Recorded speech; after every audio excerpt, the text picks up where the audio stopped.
पियला में पिटा गइल बा ये सखी। पियावा हमारे पियला में पिटा गइल बा ये सखी। पियावा हमारे पियावा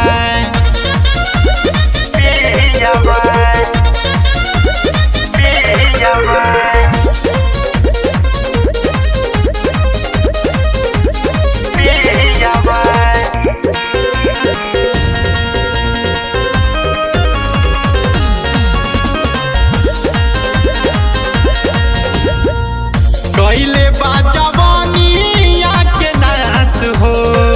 मेहर लइका रहे सब पास हो।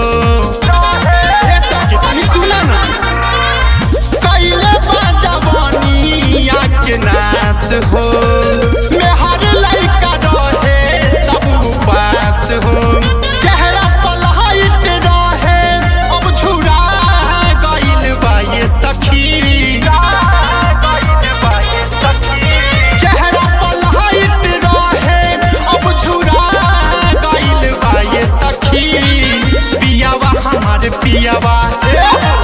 पियावा हमारे पियला में पिटा गइल बा ये सखी। पियावा हमारे पियला में पिटा गइल बा ये सखी। पियावा हमारे पियावा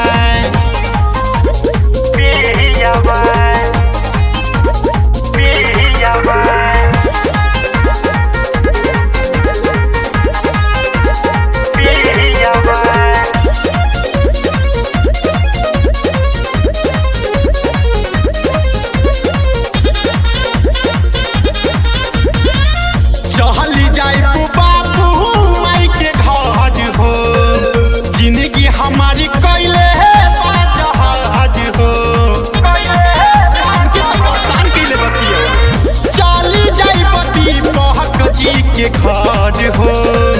जिंदगी आ जाए कैले बाजहाज हो। पिए के रमेश प्रदीप के संग धरा गइल बा ये सखी। पिए के रमेश प्रदीप के संग धरा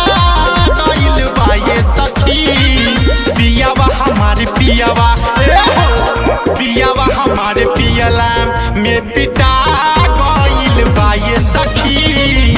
पियावा हमारे पियला में पिटा गइल बा ये सखी।